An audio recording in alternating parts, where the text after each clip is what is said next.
Noise elapha. I'm not even sure if you guys are going to hear okanye background because I'm not speaking from a microphone.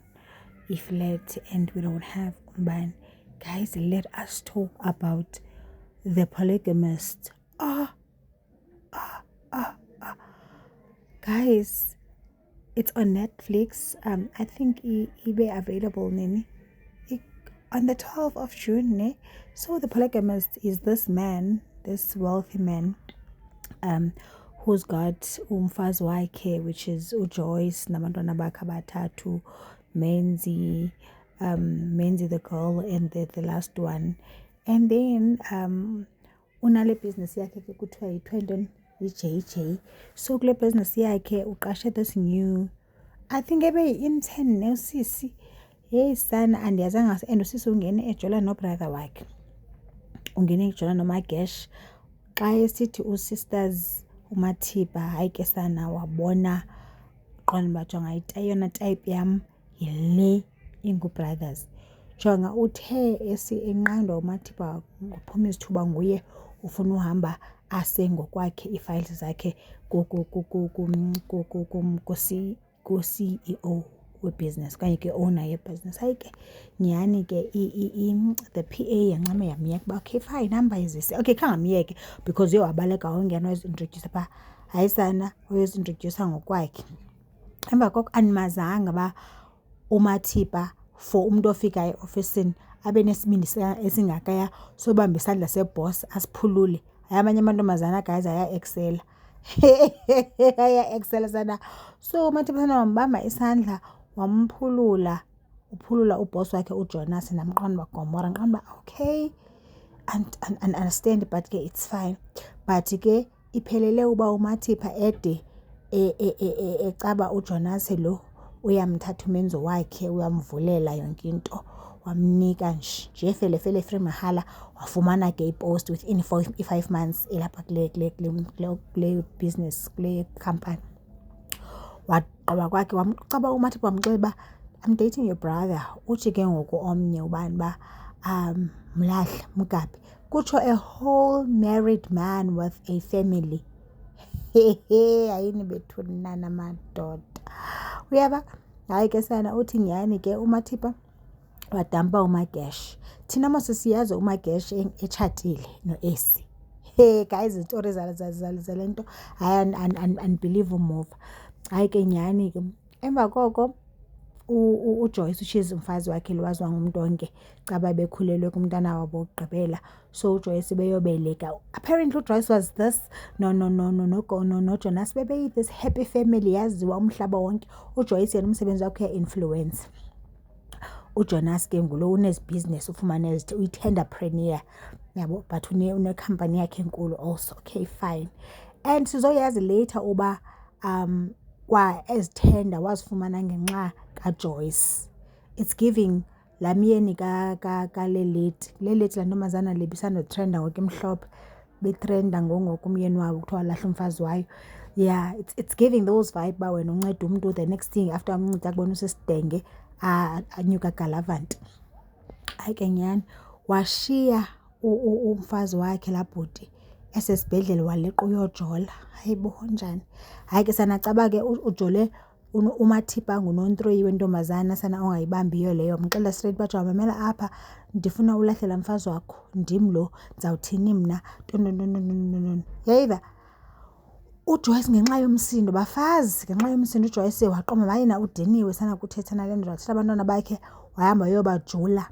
Yeva wayobajula uJoyce abantwana bakhe kwaMathiba umyeni engabuyi kuthiwa kudala engabuyi umyeni.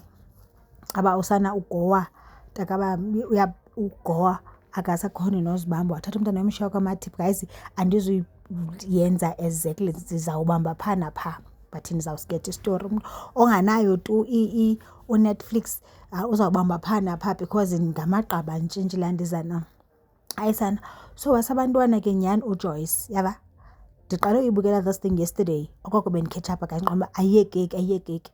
wasabantwana kaMathipa wafika kaMathipa shabana nosana oliya phayana Mathipa wayuza laa nto sani uba jonga mamela ke sana incinci flat kuzawufuneka ufune indawo enkulu because kaloku andizukwazi abantwana xa bezapha be-uncomfortable funeka wenze sure esi simawumawu sendoda sayothatha umzi wabo xa bengumzi wabo bebehlala kona bawutshintsha ixathi because maybe ba-upgradile wayovula wayonika isitixo uMathipa. Who does that nkosi yam? And into endiyibonayo akanaxesha laba bafazi into enaxesha laba nayo naba bafazi lucantsi mntakabawo ubafuna ebhedini day in day out. I'm like hayibo akho nto kuthiwa apha luthando umntu umbona uba jonga upassionate ngothando upassionate ngocantsi laa mfana and xa isegqibela kanaxesha lakho ukushiya apha I'm like hayibo hayi ke sana uMathipa bekungafana nguye uMiss World othandiweyo ukodlula yonke inegezelana noJoyce ntoni yafika ke sana emini bekade xela uJoyce wayapha xa efika sana wafika bengekho besibe busy andisithi utata ngutata ucantsi igama lakhe wafika bebhizi uJoyce watshisa ezo bezahamba watshisa ezo passport sana uJoyce uqoba lahla phantsi wahamba bashiye apho Mathipa wambambisa ke uJonas waxelela uJoyce jonga mfazi wam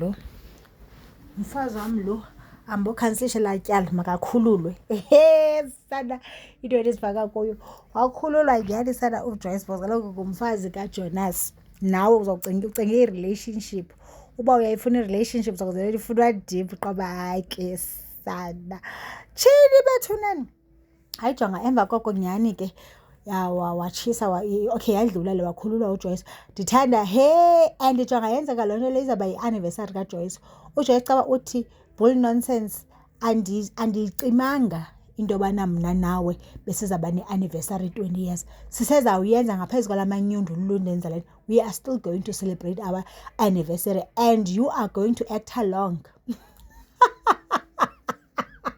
What do you mean sana abantu aba-prominent ngokungafuna uhlazeka baphila besketch it reminds me of the andifuna ubiza amagama abantu lasisi wakwabambisa abanye apha lasisi ukotop billing andifuna umbiza ngegama ndamoyika lasisi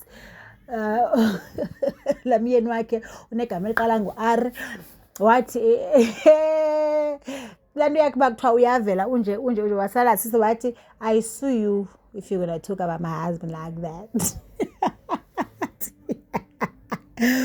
So sana ba-actor ngalaa mini for i-anniversary ba-actor futhi i-anniversary yaqosheliswa yagqitywa akho nto itshintshileyo akho nto iye yatshintsha uye wa-actor along uthe abanomsini uJonas bana ntoni xa babagqibile no-girlfriend wakhe uMathipa uba uzohlaza uJoyce apho uzomxelela ngomathi I mean like isibindi esingaka nani amantombazane najola nabantu abatshatileyo udusuke nawe kwi-comfort zone yakho just for uba uzogezela umfazi womntu uba why ungafana special why does uMathipa think she is so special kunoJoyce yinto ebangela uba acinga afana uba uspecial kunoJoyce guys hayi jonga mamela ke yaqhubekeka i-anniversary wa-actor along wa-actor along wabe sithi uJoyce ubufuna idivorce uzakwenza into efunwa ndim imini yonke ubusuku bonke apha uzawuncuma hayi jonga ntle senabavele barhwangxelana ecaleni xa befika hayi babe right okay izinto ezingakhange sizibona I didn't see this one coming ne uAsi which is ngumfazi kaMagesh uAshi yonke into edibene eyenzeka phaa kwaJoyce iyamvuyisa which benga-understand uba ngusister wakho mosona I thought ngusister wakhe like ngusister wokucala lakhe uAsi but ke ngoku now that later in the ndanoba yintoni series later in later episodes iyabonisa ukuthi okay how are they sisters hayi sana wabe ehleli efront okay yonke le nto uyayihleka uAsi unomntana ongu-Freedom nomntana ongu-Sarah. Okay, fine. I don't know how long is going to be this review, guys. I don't know. But ke sana, so, I believe it, guys. So, nyani ke, yaphela yonke le, kodwa ithe xa iphela la anniversary, umfazi ohlakaniphileyo uJoyce. Ithe xa iphela anniversary, yabe laa ndoda isithi, hayi andisahambi kwabo mna ndizohlala kwam ndizalungisa into zomfazi wam. Yeva, tshintshile, isayitshiki ngoku ikhamisile. Yeva, ikhamisile isayitshiki. Hayi uJoyce wayilwa le nto, wabona uJoyce jonga mamela, akho nto endizayenza wahamba wadwa wayomcenga wayocenga uMathipa abantu bazana hayibo tata abantwana bam umyeni wam umzi wam, isidima sam ntombi, ibrand yam, isidima senkampani esilwele nzima kangaka. Ava wathi uMatipha, noba unxilile wena, wamcinga wathi hamba uye kwenye kwathu. uMatipha sana, noba unxilile wena ntombazana, ndihambe ndiye kenye iprovince for nto, ndiyakunika imali yeCape Town. Wathi abantwana bam bathini bavimbeke itshansi yoba notata. Nqoma okay, ndiyam-understanda, but ntombazana ungene kule relationship uyazi uba yi-relationship yabantu, ngumtshato lo wabantu, uzingenela apha. And laa ndoda zange ikuaproshe, nguwe umntu wazinyola, wazinyonya, wazihlohla kulaa ndoda qha ke kuba nayo ingakwazi nje ukuvala iziphi yayo. Hayi ke fine ke, yaba yiloo nto leyo kaJoyce noMatipha. uJoyce sana wa-actor ingathi urayithi kuyo yonke le nto yabengekhona. Abantwana bakaJoyce jonga abagoyi, abantwana bakaJoyce bayafokofa sana. iWest yintombazana. Matipha nini nakuMatipha sana, bahamba uJoyce bephumile nomntu wakhe beseyovacata ntonto besekwi-vacation. Hayi bo, abantwana sana benza ipati endlini, abazali kanti badicide ukhatha short ipati i-vacation yabo. Very important as parent uba nithe nizawuhlala nabantwana bangathi badalanyana, nizawuhlala i-5 days, nivele niyikhathe nifike early because abantwana basile. Nyhani afika sana, xa befika hayibo endlini sana kuyiduribhentsu. Nantsi enye into efuneka uthathe inothi yayo. Kulaa duribhentsu ubusenzeka, lo tata uye waba-stucked kutshomi ubuhle. Ulindani not ubuhle, ulindani xa ulindani sana ebephezu kwetafile sana ezibhijabhija. Lo tata unentliziyo embi, uneento zobuphi, elaa gama liqala ngophi, vintontoni. Ezazi abadala abanentliziyo ezinde ngokwezecantsi bangekho rayithi nje. So la person lo tata wajonga lo mntana, take note of that. Maybe later xa sesibalisa uzo-understand uba why ndithi take note if you haven't watched it. Hayi ke sana. So nyhani ke bagqotshe yonke into, kanti akaphelelanga apho, but ke iyaqhubekeka yonke loo nto le. Sayishwankathela yonke apha. Maybe we're gonna have to do at least 20 minutes video, I don't know. So enye into ibisenzeka, bekusithi qho xa kukho, if ever kune sit downs like idinner, remember uMagesh is the brother that works for uJonas, the same brother that is married to Esi. uEsi onabantwana abayi-2, uSarah intombi omncinci nguFreedom.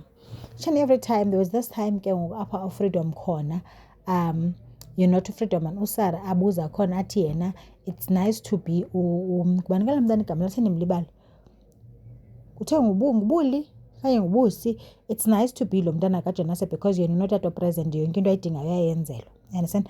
So mna ndiyazibuza why lo mntana soleke bring up this thing all the time xa kuhleliwe. So each and every time uyajanyelwa thuliswe end up ethula ke nyhani. Hayi ke, so come to a point whereby then now this child is saying to parents zakhe that I thought him as a parents zakhe uba you guys need to tell my real father that ndifuna ukwenzela umhlwenyana, uyabo. And I'm like shocked uba njani kanti uMagesh ngotatakho, uyabo. That's when ke ngoku izinto ziqale khona utshintsha. Hayi ke nyhani. So lo tata uJonas waxabana nomamkhulu. Umamkhulu akafuna umpha, wagqiba wahamba waya kwaMatipha. Matipha naye akafuni nix ngesiqu sakhe. So uMatipha ukhalaza into yobani uba ubhizi apha ufuna undicofa, umntana uyakhala khawubamba umntana nendoda vele yakhalala yahamba sana, yava. Yavele yakhala ziqonda uba ayinaxesha kwalabo bantwana, yakhalala yahamba laa ndoda. And apha uMatipha ezibonela yena ezihlalela. And also umama kaMatipha did not approve into yobana uMatipha atshate kule sithembini. And uMatipha wana uba yena uyayithanda le ndoda. Ubuza omnye, uyithanda njani indoda yomntu? Utshata njani nendoda enabafazi apho ubunozifumanela indoda yakho, utshatele indoda yakho? Sistress esingakanani sofuna uzifaka kuso? Hayi sana, uMatipha akayiva tu loo nto leyo. So now ndifuna uzide ndize kule point because I think I watched up to season 13. Yeah, season 13. So so that's going to be based on that. Yonke le nto ndiyithetha is going to be based on that, ukuthi ayizuhamba ngala sequence yapha. So hayi ke ngoku nyhani. So kule episode kuvele uJonas hayi bokucaba akhangelale kwaMatipha, akhangelale kwaJoyce. uJoyce nalani uba nobuleli kwaMatipha. Hayi sana, afike uMatipha ephambene roba ndizokhangela umyeni wethu. Athi omnye, sana uyayithanda into uvele umbonzeleke apho ungatshongo. Athi omnye, ndizokhangela umyeni. Athi omnye, so seyavakala ngokuba akalali ntoni. Athi omnye, bana khangalali. Athi omnye, khangalali apha. Athi Joyce, no, khangalali apha. So siboniswe iclip ka-Esi edunusele lo mfana. Hayibo, ndiqonde no, hayi understand, yabo. Then basithathe back ke ngoku to the real gist uba, by the way, lo mfana wayedata no-Elsie besengabantwana besikolo, wamthatha kwitshomi yakhe yayingugandubula blah blah blah and all of that. Wayejula no-Elsie before aye university, high school. Sweetheart, u-Elsie wasephumile in high school. I think u-Elsie bemdalana kunaye ezenzela inwele yonke lento leyo. So u-Elsie ngulowa wayenza uba iphupha lalo mfana lifezeke yobana bhuti uzawuya esikolweni, ufuna uya esikolweni, you are going to go to school. Utata kamageshi zangamnika amageshi, phofu utata kamageshi naye zangamnika imali yoba aye esikolweni, yabo, ayo-registration all of that. U-Elsie hayibo, kudala uyithethe into ufuna ukuya euniversity, siseko-grade 8, she's standard 6. So ndinayo imali mna, imali yam ebeneza ngayo abantu intloko. So mna zakuncamela le mali yam, thathe le mali yam uhambe. Bayasibhek ntonto, yi-back play ke ngoku. Like I think into engakhange iboniswe apha kwisinde, sebeyasi-update kodwa kwenzeke ntoni. Hayibo, uthi u-Elsie hayibo, thatha nantsi imali uhambe, sizawufowunelana. Ayisana umfana wafowuna 2-3 days ese-university. After that zavela zacima izibane, wayeka bona amantombi amatsha. I remember that day caba wayitshisa no-Esi khona, kwadlula ilentuza, kwadlula intombazana encinci. Kaba yile mini ke wadibana ngayo noJoyce. Wadibana noJoyce, hayi ke kwatshintsha izinto. After edibana noJoyce wasithandela uJoyce. U-Esi uzofunda ephepheni esenza umntu intloko uba hayi ke sana, Jonas married to Joyce, yabo. Hayi ke later uJonas wasiqa hamba ngegusheshe, kaloku wayithembise u-Ashley uba xa sendirayithi empilweni ndizakuthengela igusheshe ndikuthele i-double story, yabo. No-Esi ke wabeseke uvuyiswa nobani uba yho, hayi sana, umntu wam usekeyikhohleli uba lo mntu utshatile. Uvuyiswa nobani uba hayi, umntu wam isana undithengele igusheshe, I will take igusheshe and then we move, ava. Nyhani, after that Esi is pregnant. This one day badibana noJoyce, yava. Ubaleke uJoyce ngapha, katsho kuJoyce uba wacela utshata u-Esi, wamtshata no-Esi. Endinga-understandi uba lo mtshato awutshata because uyaya kuyotyolwa kuyotshwana. That is invalid according to umthetho waseMzantsi Afrika, noba yi-customary law, because umfazi wokuqala funeka evumile. You understand? There are documents that need to be signed, an agreement that has to be signed, a legal agreement. Funeke niyisayinile wena mfazi xa uvuma umyeni wakho atshate omnye umfazi. So yena uba atshatile, mna babe ndingebenza okay, mhlawumbi kube yifili, kuba telenova, ndiyazi ntoni xa beyibiza. Babonile uba hayi bazayidlala ngenye indlela e-different, but according to imithetho lapha Afrika befana uba uJoyce uthe hamba nabantwana bakho, akho kwamfazi wesithathu apha, wesine, wesihlanu. Hayi ke sana nyhani, jonga, wadibana noJoyce ngenye imini, yabo. Xa kuJoyce kadibana noJoyce wathi ngumfazi kabrother wakhe, uthunywe ngubrother wakhe. Imagine kuthiwe ngumfazi kabrother umfazi kabrother wam, ndithi uthunywe ngubrother wam uba undikhaphe ndizokuthengela iimpahla zomntana. Bamithi bobayi-2 abantu. So abantwana babo, they more or less the same age. That's why they're getting along. Bacinga fana bona bazi-cousin, kanti no, they sisters. They are sisters. Yayiva? Hey, hala mfana sana. Hayibo.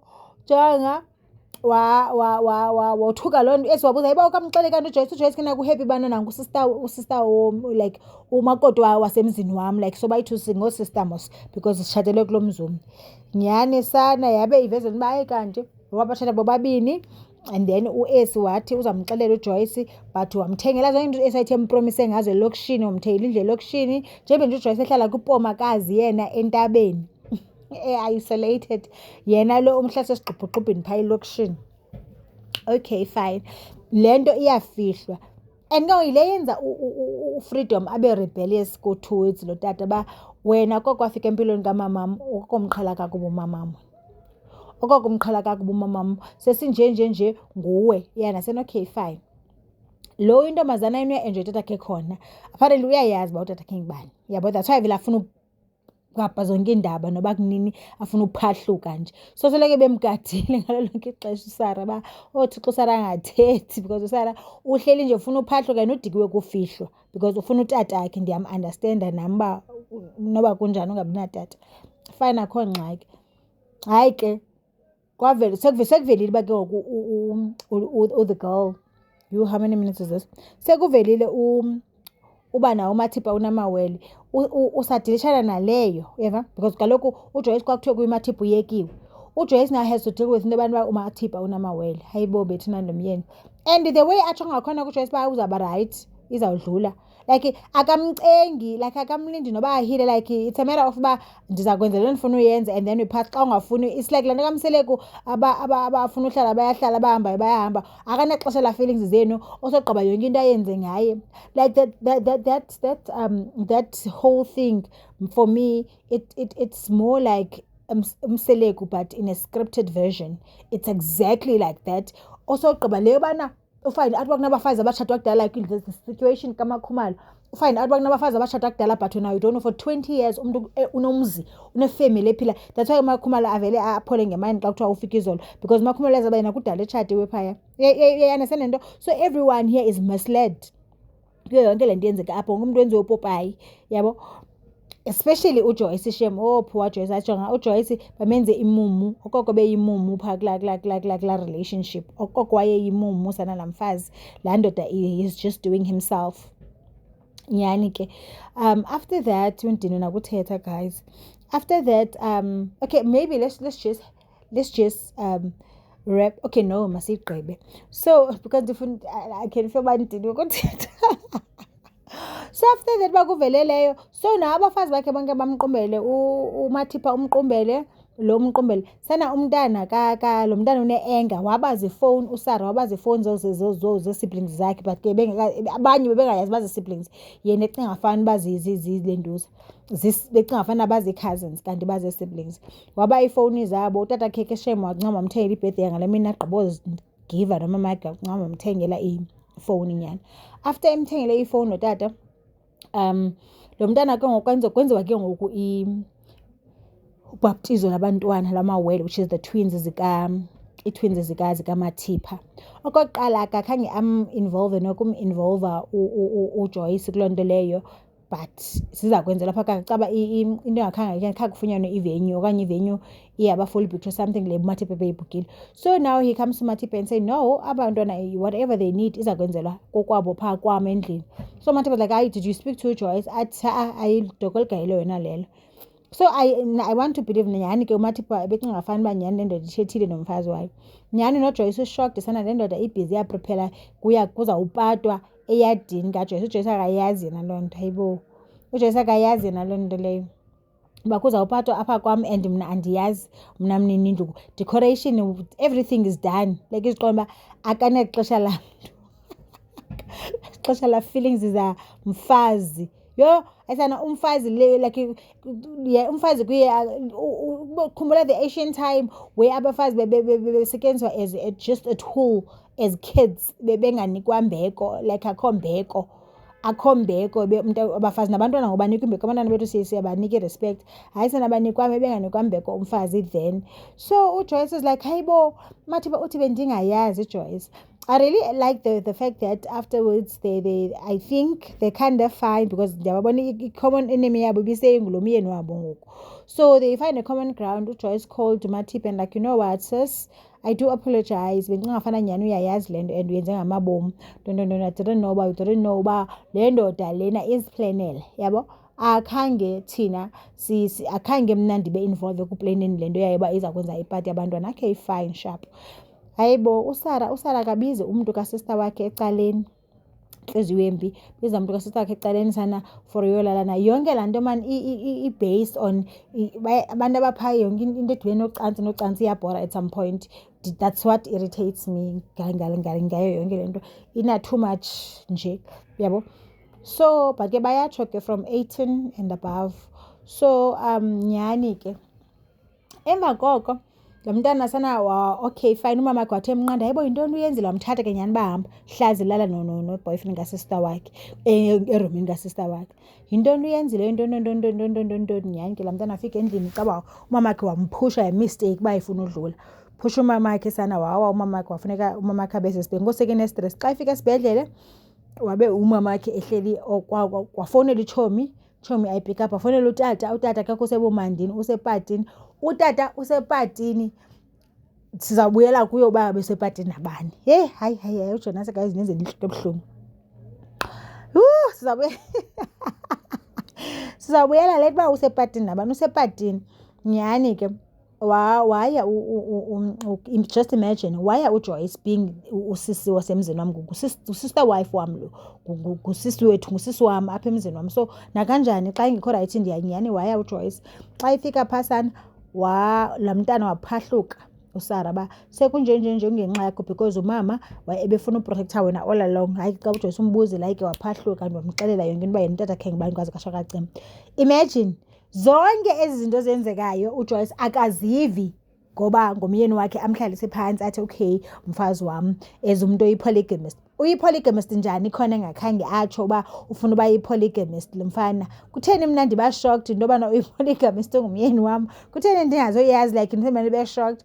Nganyana kwavela basana uEsi ntontoni ke ngoku yiwife kwaze kasha kacima. uJoyce wathuka waphansi usweleka bayibo sana uEsi lo ndimthanda udade wethu ungena apha kwam ahlale enze into kanti niyazazi nenze necaleni.